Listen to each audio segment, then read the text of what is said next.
el sucesor del telescopio James Webb que pueda hallar vida en otro planeta. La NASA planea el Observatorio de Mundos Habitables HWO, un nuevo gran telescopio espacial para rastrear firmas biológicas en el año 2040. Hola, amigos y amigas. Bienvenidos al canal Astronomía y Cosmología. Les invito a que miren en la descripción del vídeo, donde he dejado el resto de los links de mis redes sociales, a las cuales les invito a unirse y seguirme. Comenzamos. El primer planeta que orbita una estrella distinta al Sol, 51 Pegasi b, fue descubierto en octubre del año 1995. Entonces nadie podía imaginarlo, pero desde ese primer hallazgo y en apenas un par de décadas, los astrónomos han detectado más de 5.200 mundos fuera de las fronteras del sistema solar. Una cifra increíble que sin duda seguirá creciendo a un buen ritmo. Lo que resulta más emocionante es que entre todos ellos, algunos se consideran potencialmente habitables a la distancia adecuada de su estrella como para albergar agua líquida. Dentro de ese grupo prometedor podría encontrarse el premio gordo, el auténtico gemelo de la Tierra, pequeño, rocoso y templado por un sol como el nuestro. Un lugar en el que, de una forma u otra, la vida sea capaz de abrirse paso, pero con él, si es que existe, no es nada fácil descubrirlo. Quizás lo consiga un telescopio espacial llamado, por tamaño y ambición, a suceder al James Webb. La máquina del tiempo de 6,5 metros lanzada hace más de un año al espacio se llama Observatorio de Mundos Habitables y tiene el objetivo de buscar rastros de vida en planetas similares al nuestro.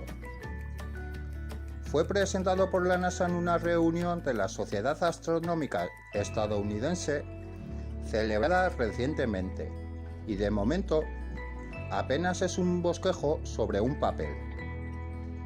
Sus requisitos serán estudiados este año por un equipo interdisciplinario y podría estar listo para principios de la década de 2040.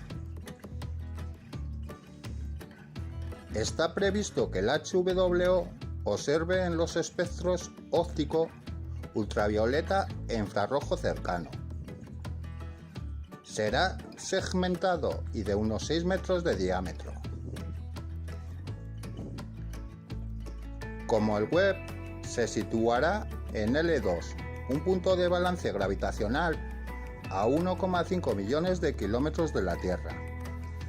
Pero a diferencia del Webb, estará diseñado para mantenimiento y actualizaciones robóticas para futuras misiones en órbita, lo que logrará alargar la vida del telescopio y sus instrumentos.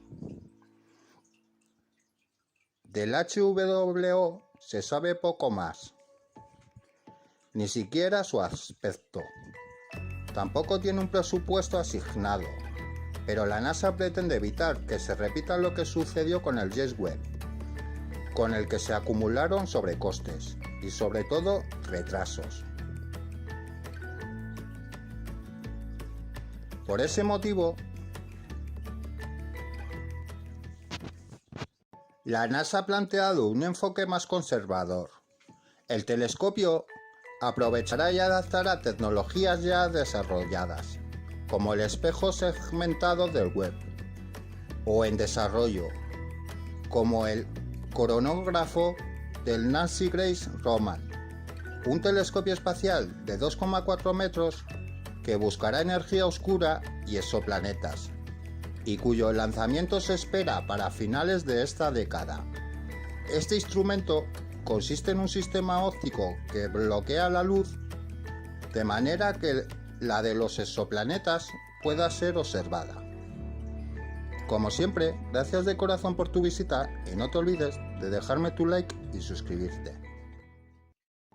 Nube de Oort es el conjunto de cuerpos menores, en su mayoría muy similares a los objetos transneptunianos y cometas, la cual se encuentra en una región esférica externa al cinturón transneptuniano, que se extiende hasta los confines mismos del sistema solar. Su existencia fue postulada por Jean Oort en el año 1950, y aunque no se han observado objetos en ella, dado que por sus pequeños tamaños son muy débiles, sí se han observado muchos objetos provenientes de ella. Se trata de los cometas de largo periodo. Gracias.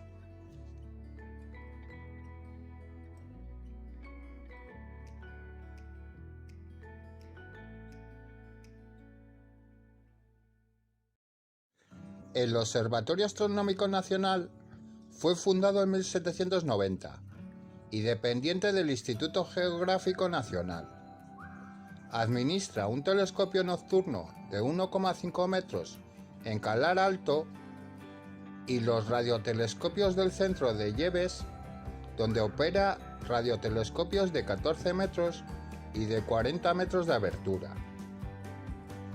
Gracias de corazón por tu visita, no te olvides de dejarme tu like y sobre todo, el Real Instituto y Observatorio de la Armada fue constituido en el año 1753 a propuesta de Jorge Juan.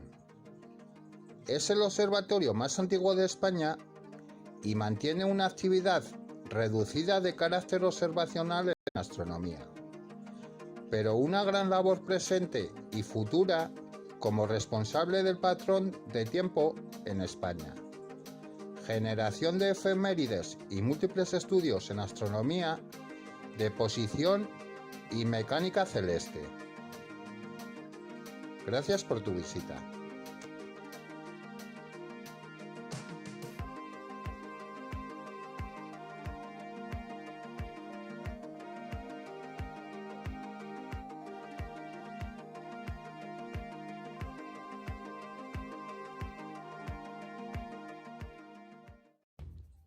Los objetos transneptunianos son los cuerpos que pueblan la región llamada Cinturón de Kuiper, que es una región en forma de anillo que se extiende desde la órbita de Neptuno hasta unas 47 unidades astronómicas y que está en el plano de la eclíptica.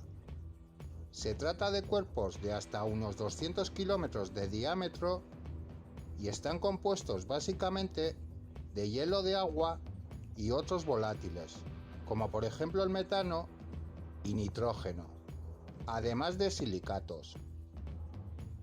Gracias por tu visita.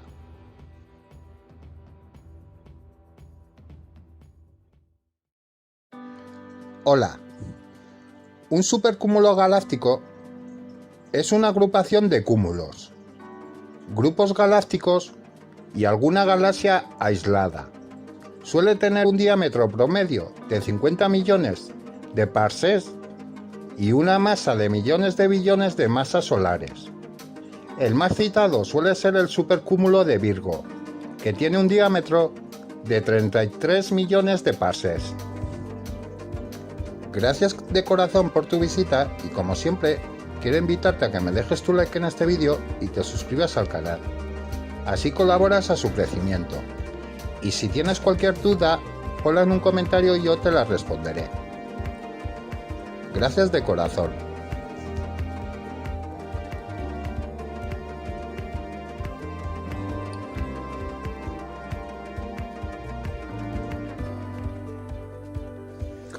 Hola, bienvenidos al canal Astronomía y Cosmología. Varias personas me han escrito por redes sociales preguntando si podría dar una información más concreta sobre el cometa CE 2022 E3. Sí, y en este vídeo os daré, en mi opinión, una información muy completa. Pero antes, quiero invitaros a que miréis en la descripción del vídeo, donde os dejo los links del resto de mis redes sociales, a las cuales os invito a uniros y seguirme. Y por supuesto, si os gusta este vídeo, dejadme vuestro vuestro like y suscribiros al canal. Este cometa fue descubierto el día 2 de marzo del año pasado y se observó por primera vez en la constelación del Águila, a una distancia de 4 unidades astronómicas del Sol. En aquel entonces parecía un punto oscuro con una magnitud de 17. Y 3 equipos de astrónomos tomaron imágenes del nuevo objeto para confirmar que tiene una coma y por lo tanto es un cometa y no un asteroide. El nombre del cometa codifica datos sobre dónde y cuándo se le vio por primera vez. Por ejemplo, la letra C significa que el cometa no es periódico. Es decir, solo pasará a través del sistema solar una vez o puede tomar más de 200 años para orbitar el Sol.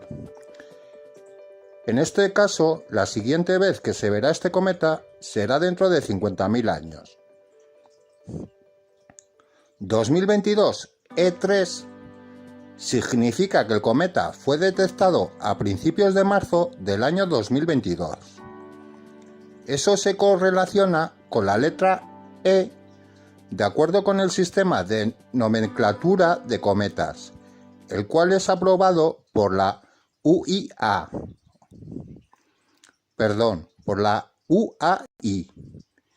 y fue el tercer objeto de este tipo descubierto en el mismo periodo.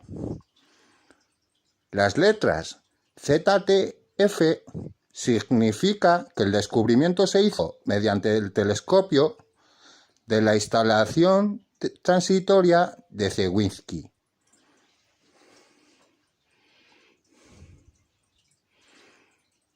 El cometa ahora se dirige hacia el sistema solar interior, gradualmente haciéndose más brillante.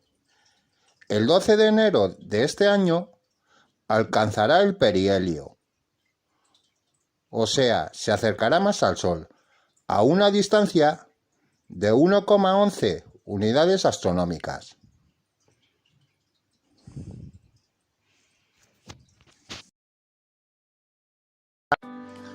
La magnitud del cometa será de aproximadamente 6,5. El día 1 de febrero pasará por la Tierra a una distancia de 0,28 UA, mientras vuela a través de la constelación de Camelopardalis. Este es el mejor momento para ver el cometa, dado que alcanzará su brillo máximo. La magnitud esperada por diferentes astrónomos varía entre 5,1 y 7,35, y se estima que para ese momento el cometa se podrá observar con binoculares, incluso a simple vista. Si estás en el hemisferio norte, puedes ver el cometa ahora mismo, ya que alcanzó la magnitud 7, y es fácilmente observable a través de binoculares o incluso a simple vista o con un pequeño telescopio.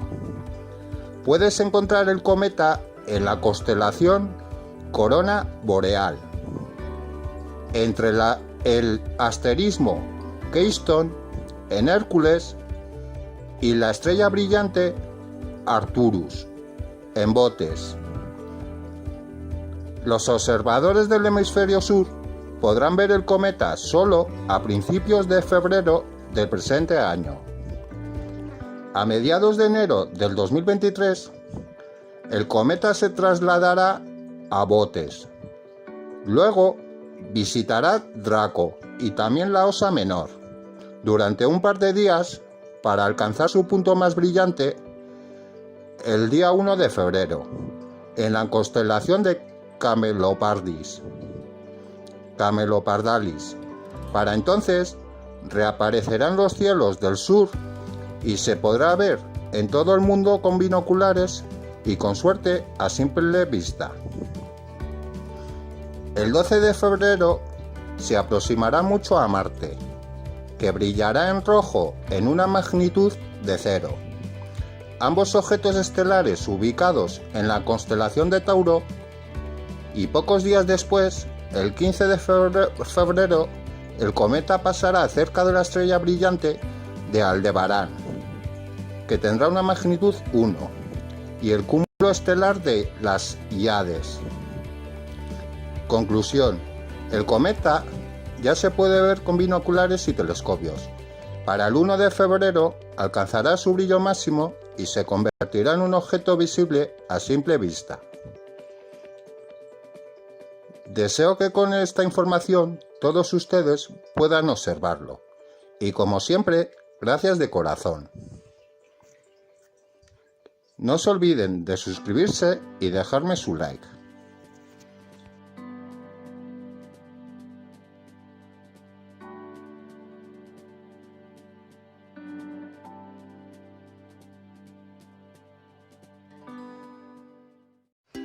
Hola. Un neutrino es una partícula fundamental subatómica, esto es, de masa muy pequeña, similar a la del electrón, desprovista de carga eléctrica, y son muy difíciles de detectar porque la gran mayoría de ellos pasan a través de la Tierra sin interactuar con ella. Gracias de corazón por tu visita y como siempre, no te olvides de dejarme tu like y si te gusta el canal, suscríbete.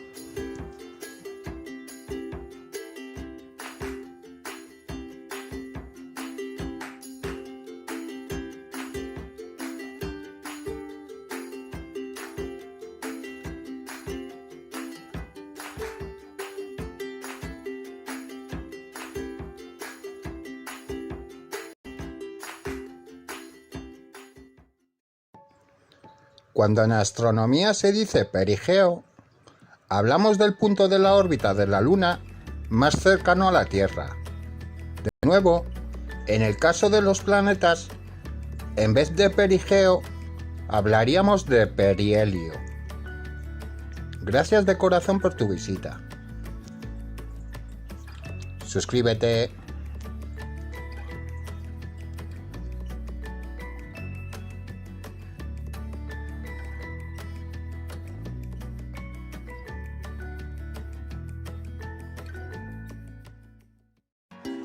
Del latín nova, nueva, se denominó así a las estrellas nuevas que aparecían en el cielo.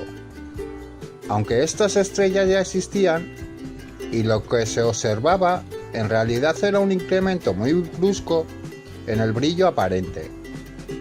En la actualidad se conoce que este fenómeno está asociado a estallidos de una estrella enana blanca, la cual forma parte de un sistema binario y se encuentra recibiendo masa de la estrella compañera. Gracias de corazón por tu visita.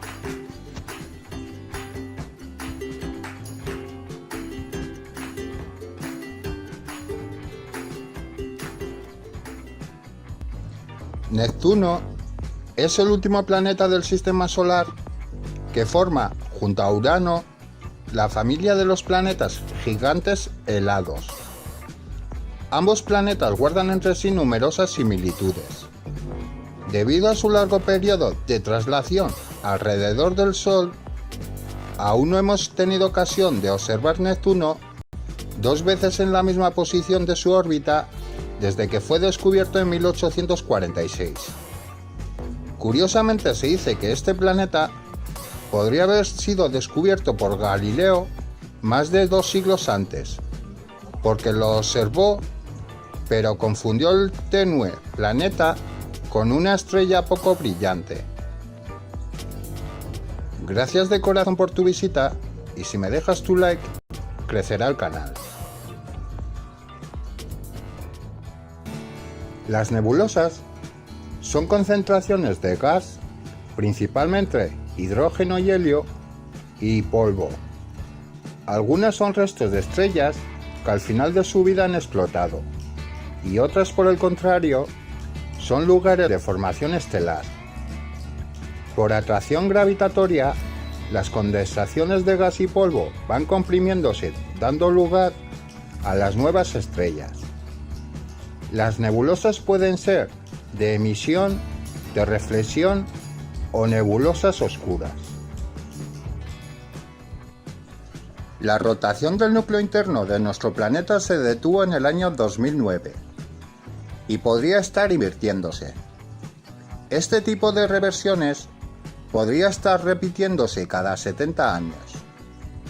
El último punto de inflexión fue en la pasada década de los años 70. Hola, amigos y amigas. Bienvenidos al canal Astronomía y Cosmología. Un equipo de investigadores de la Universidad de Pekín acaba de llegar a la inquietante conclusión de que hacia el año 2009 la rotación del núcleo sólido interno de la Tierra se ha detenido y podría estar empezando a invertirse.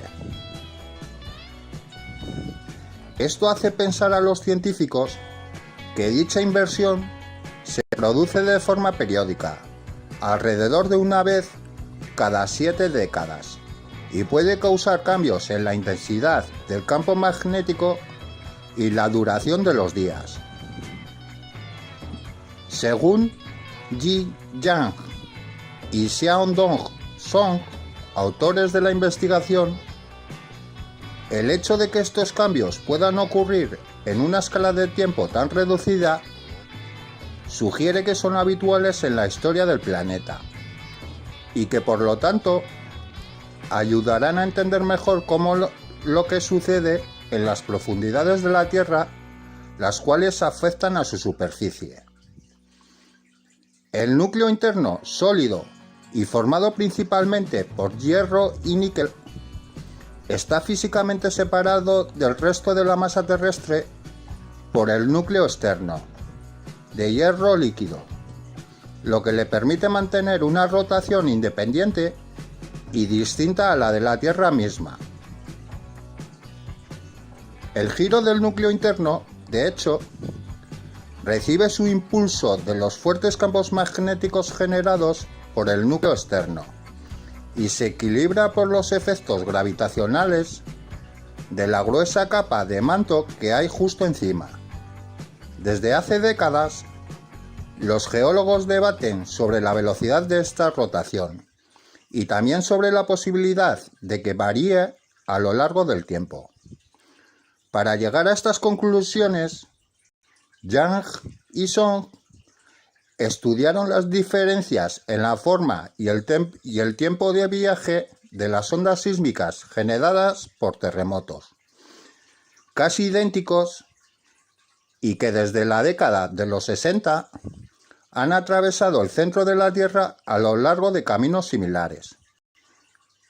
Descubrieron que, alrededor del año 2009, las rutas que antes mostraban una variación temporal significativa, es decir, aquellas que las ondas sísmicas tardaban tiempos distintos en recorrer en cada diferente terremoto, dejaron de cambiar, lo que indica un frenazo, y esto lo pongo entre comillas, en la rotación del núcleo interno, que se detuvo por completo.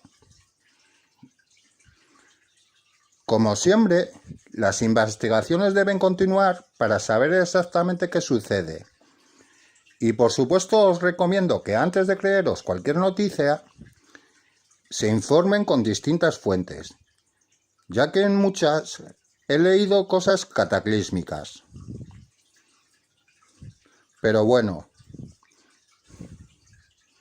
así que nada, gracias de corazón por vuestra visita, y si quieren que este canal siga creciendo, dejadme vuestro like y suscribiros.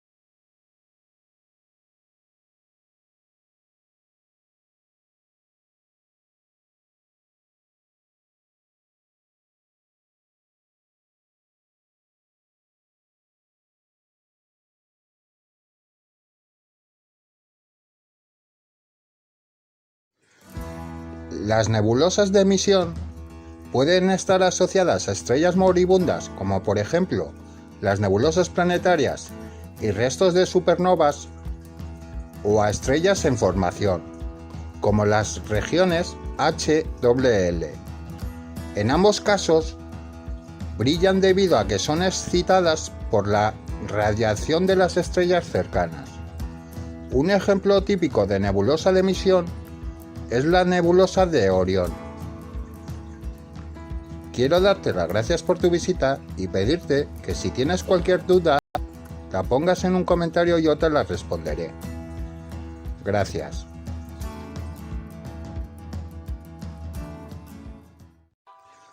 Las nebulosas de reflexión, como su propio nombre indica, reflejan la luz de estrellas próximas y es el caso de la nebulosa que rodea las Pléyades.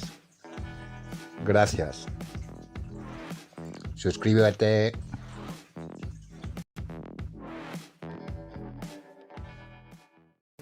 Precesión en astronomía se conoce como la variación principal que experimenta la Tierra en la dirección de su eje de rotación. Debido a este fenómeno, las coordenadas de las estrellas varían con el transcurso del tiempo.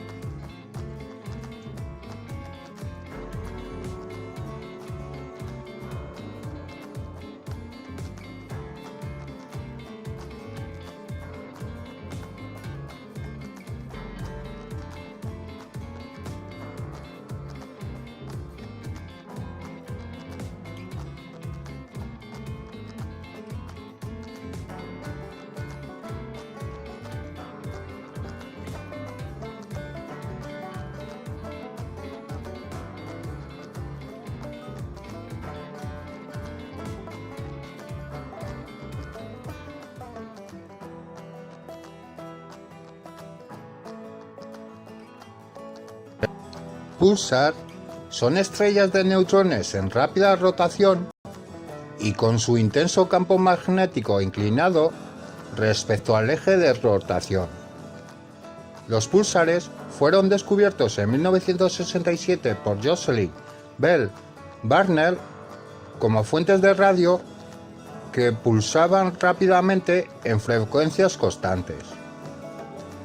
Gracias de corazón por tu visita.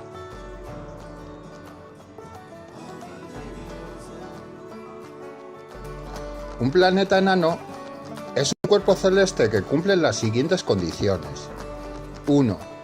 Orbita alrededor del Sol. 2. Posee suficiente masa como para que su propia gravedad domine las fuerzas presentes como cuerpo rígido, lo que implica de una forma aproximadamente redondeada determinada por el equilibrio hidrostático. 3. No ha limpiado su órbita de otros objetos. Y 4. No es un satélite de un planeta.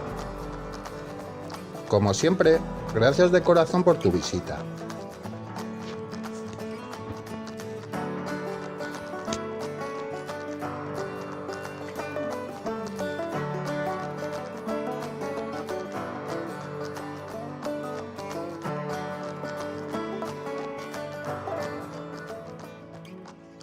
El impacto de un rayo sobre un tendido eléctrico crea un nuevo material desconocido.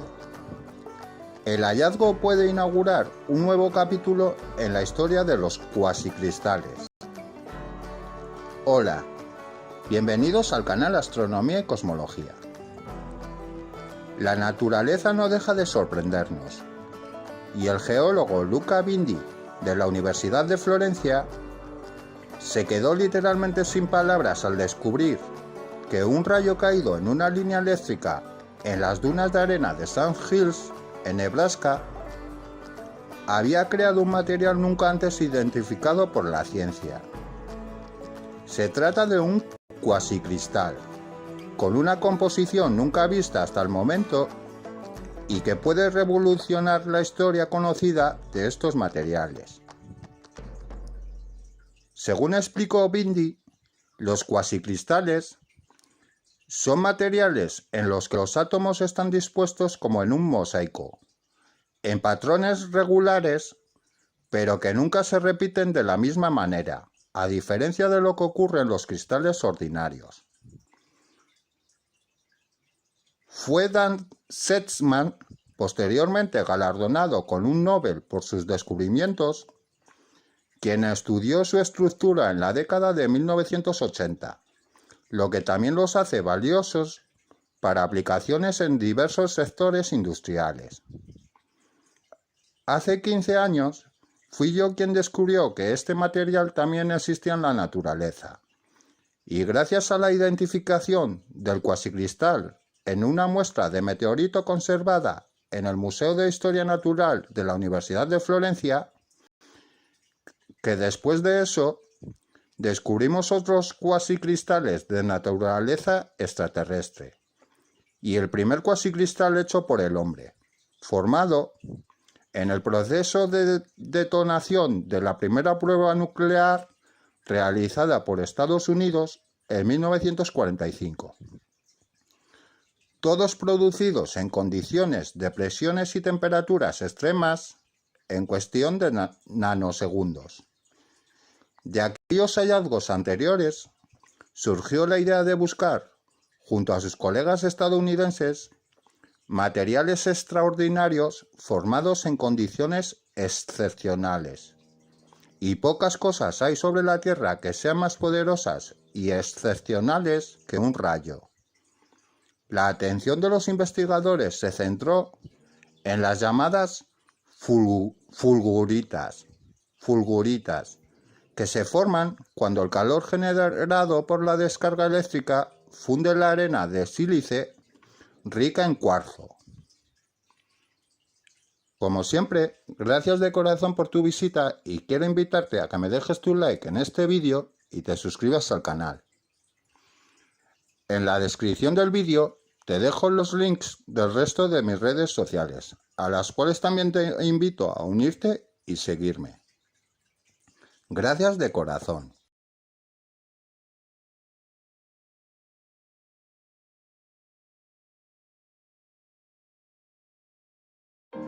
Se llama paralaje al ángulo formado por las líneas de observación a un objeto desde dos puntos suficientemente separados. En el caso en el que la separación sea el radio terrestre, se llama paralaje diurna o geocéntrica. Cuando es el radio de la órbita de la Tierra alrededor del Sol, se trata de la paralaje anua o heliocéntrica. Gracias por tu visita. La Unión Astronómica Internacional, en su asamblea plenaria celebrada en Praga en agosto del año 2006, estableció una definición del término planeta, al menos en referente al sistema solar. Un planeta es un cuerpo celeste que 1. Orbita alrededor del Sol. 2. Posee suficiente masa como para que su propia gravedad domine las fuerzas presentes como cuerpo rígido, lo que implica una forma aproximadamente redondeada determinada por el equilibrio hidrostático. 3. Es el objeto claramente dominante en su vecindad, habiendo limpiado su órbita de cuerpos similares a él. Gracias.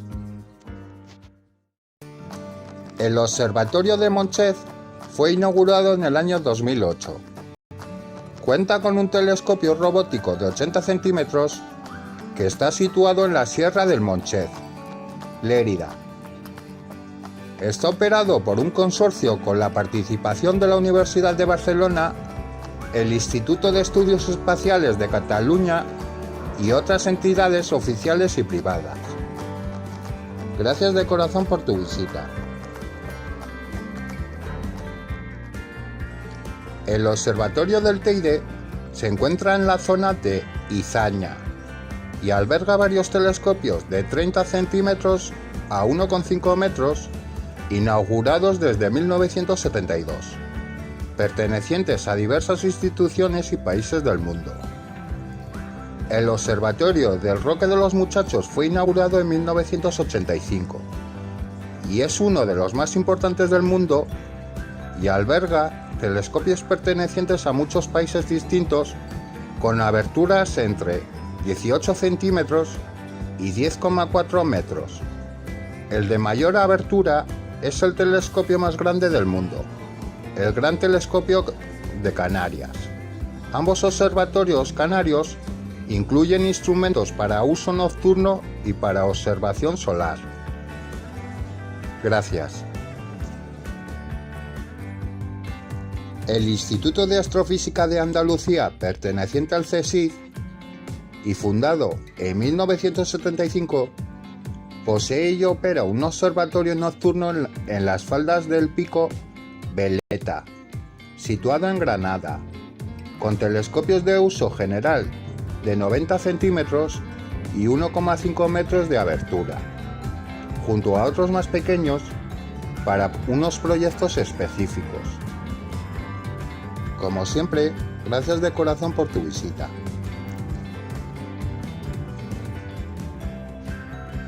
El Centro Astronómico Hispano-Alemán es un observatorio de titularidad compartida española y alemana. Opera 4 telescopios nocturnos de 80 centímetros a 3,5 metros, ubicados en la Sierra de los Filabres, Almería, y la institución se creó en 1973. Gracias por tu visita. Desde un hidroavión para Titán a ladrillos que se autoconstruyen en Marte, estos son los 14 proyectos elegidos por la NASA para los próximos años. Todos ellos recibirán financiación para estudiar su viabilidad y la posibilidad de incluirlos en futuras misiones espaciales. Hola, amigos y amigas. Bienvenidos al canal Astronomía y Cosmología. Motores capaces de cruzar el sistema solar en menos de un año. Telescopios revolucionarios. Ladrillos que crecen solos en Marte para que los colonos puedan construir sus casas al llegar. Tuberías lunares que transportan oxígeno de un asentamiento a otro. Hidroaviones capaces de sobrevolar los lagos de metano de Titán. Estos son solo algunas de las 14 propuestas recién elegidas por la NASA como candidatas a mejorar la exploración espacial en el futuro. Cada uno de los proyectos seleccionados, frutos del trabajo de investigadores de múltiples universidades e instituciones privadas y públicas, recibirán una financiación de $175.000 a través del programa de Conceptos Avanzados Innovadores, el cual es de la Agencia Espacial NASA. Muchos de los proyectos parecen sacados de la ciencia ficción, aunque en su vídeo de presentación la NASA dice explícitamente que es ciencia y no ciencia ficción. Un buen ejemplo de ello es Titan Air, un hidroavión de bajo coste propuesto por Kim Morley de la empresa Planet Enterprises, que podría sobrevolar los intrigantes lagos de metano de la luna de Saturno Titán, en sucesivos vuelos diarios de 1 hora de duración. Al mismo tiempo, las alas de la nave recogerían muestras de las sustancias orgánicas que emanan de los lagos y las analizaría en busca de posibles signos de vida. Kong-Rui Jin, de la Universidad de Nebraska, ha propuesto una tecnología que permitirá construir hábitats sin necesidad de transportar allí los materiales desde la Tierra. Esto en el planeta rojo.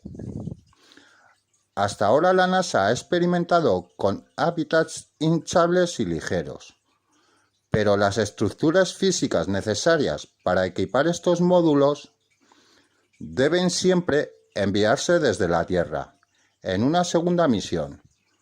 Pero según Jin, Todo ese equipamiento puede conseguirse mediante la construcción in situ, utilizando cianobacterias y hongos como agentes de construcción. Gracias por tu visita.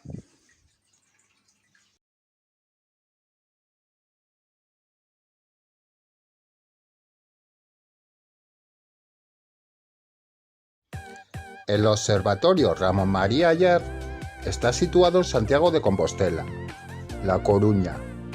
Pertenece a la Universidad de Santiago de Compostela y fue fundado en 1943. Ha efectuado desde sus inicios investigación especializada en estrellas dobles, lo cual continúa con el telescopio de 62 centímetros. Gracias por tu visita. El Observatorio Astronómico de la Universidad de Valencia fue fundado en 1909. El OAUV ha pasado por distintas fases y en la actualidad cuenta con 2 telescopios de investigación en su estación de observación en Aras de los Olmos. Gracias. El Observatorio del Ebro fue fundado en 1904 y en la actualidad lo gestiona una fundación en la que participan el CSIC, la Agencia Estatal de Meteorología y la Universidad Ramon Llull, entre otros organismos oficiales y privados. Hoy día su actividad astronómica se restringe al seguimiento de la actividad solar. Gracias. El Observatorio Fabra fue fundado en 1904 en la Sierra de Collserola, Barcelona. Pertenece a la Real Academia de Ciencias y Artes de Barcelona y en la actualidad desarrolla una actividad observacional restringida en astronomía, aunque prosigue con su labor investigadora. Gracias de corazón por tu visita.